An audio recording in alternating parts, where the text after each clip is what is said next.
Hello my dear student, I hope आप लोग अच्छे होंगे और आप लोग का एग्जाम की तैयारी अच्छा से चल रही है। चलिए आज हम लोग इस क्लास में एक बहुत ही इम्पोर्टेंट क्वेश्चन ओम के नियम का सत्यापन और ओम के नियम को देखने चल रहे हैं। ठीक है, ये क्वेश्चन आपके बोर्ड एग्जाम के लिए बहुत इंपॉर्टेंट है, वीवीआई क्वेश्चन है और बोर्ड एग्जाम में अक्सर पूछा जाता है। तो आइए इस क्वेश्चन को देखते हैं। ठीक है, देखिए क्वेश्चन है कि ओम का नियम क्या है, इसे एक प्रयोग के द्वारा सत्यापित करें। तो सबसे पहले हम लोग ओम के नियम को देखेंगे कि ओम का नियम आखिर होता क्या है। तो ओम का नियम क्या होता है, निश्चित ताप, कोई ताप अगर कोई है, जैसे कोई एक चालक तार हम बना दिए हैं, इसमें एक बैटरी जोड़ दिए हैं, एक स्विच जोड़े हैं, एक परिवर्तनशील प्रतिरोध बोले तो रेजिस्टेंस जोड़े हुए हैं और एक एमीटर और दूसरे का क्या वोल्ट मीटर। ठीक है, एमीटर को श्रेणी क्रम में जोड़े हैं, अब वोल्ट मीटर को समांतर क्रम में जोड़कर हम एक सर्किट को तैयार किए हुए हैं। ठीक है, तो आइए सबसे पहले ओम के नियम जानेंगे। ओम के नियम का परिभाषा कैसे,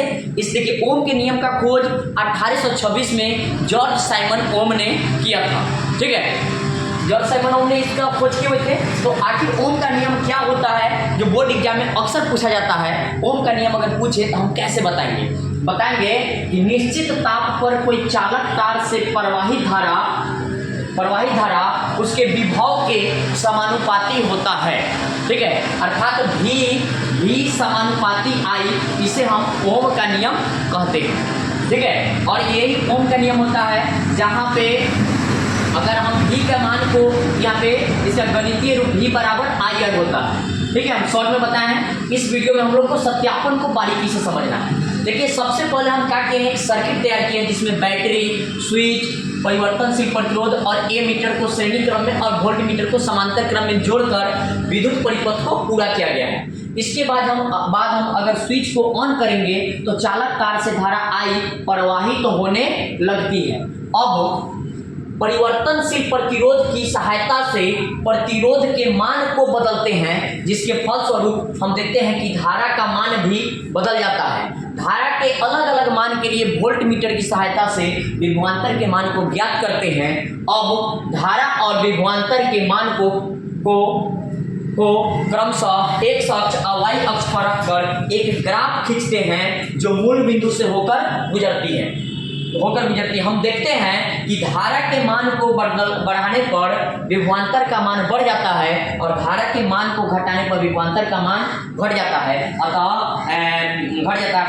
धारा जो है विभवांतर के समानुपाती है, अर्थात भी समानुपाती आई, इसे ही हम लोग ओम का नियम कहते हैं। तो इसको पूरा 5 नंबरिया में अगर पूछे तो हम कैसे बोलेंगे, सबसे पहले ऐसे बोलेंगे, माना कि AB एक चालक तार, देखिए AB जो यहाँ से यहाँ तक है एक चालक तार है। AB एक चालक तार है जिसमें बैटरी, स्विच, परिवर्तनशील प्रतिरोध तथा ए मीटर को श्रेणी क्रम में एवं वोल्ट मीटर को समांतर क्रम में जोड़कर परिपथ पूरा किया गया है। सबसे पहले स्विच को ऑन करते हैं तो चालक तार से धारा आई प्रवाहित होने लगती है।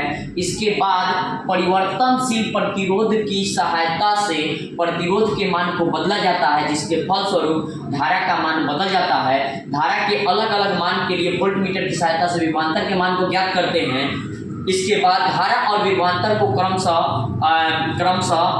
एक्स अक्ष और वाई अक्ष पर रखकर एक ग्राफ खींचते हैं जो मूल बिंदु से होकर गुजरती है। हम देखते हैं कि धारा विभवांतर के समानुपाती है, मतलब धारा के मान को बढ़ाने पर विभवांतर का मान बढ़ रहा है। ठीक है, अर्थात भी समानुपाती आए। इस प्रकार ओम के नियम सत्यापित होता है। ठीक है, तो इस क्वेश्चन को आप स्क्रीनशॉट कर लीजिए और इसको याद कर लीजिएगा। ये 5 अंक के बोर्ड एग्जाम में पूछा जाता है। Thank you.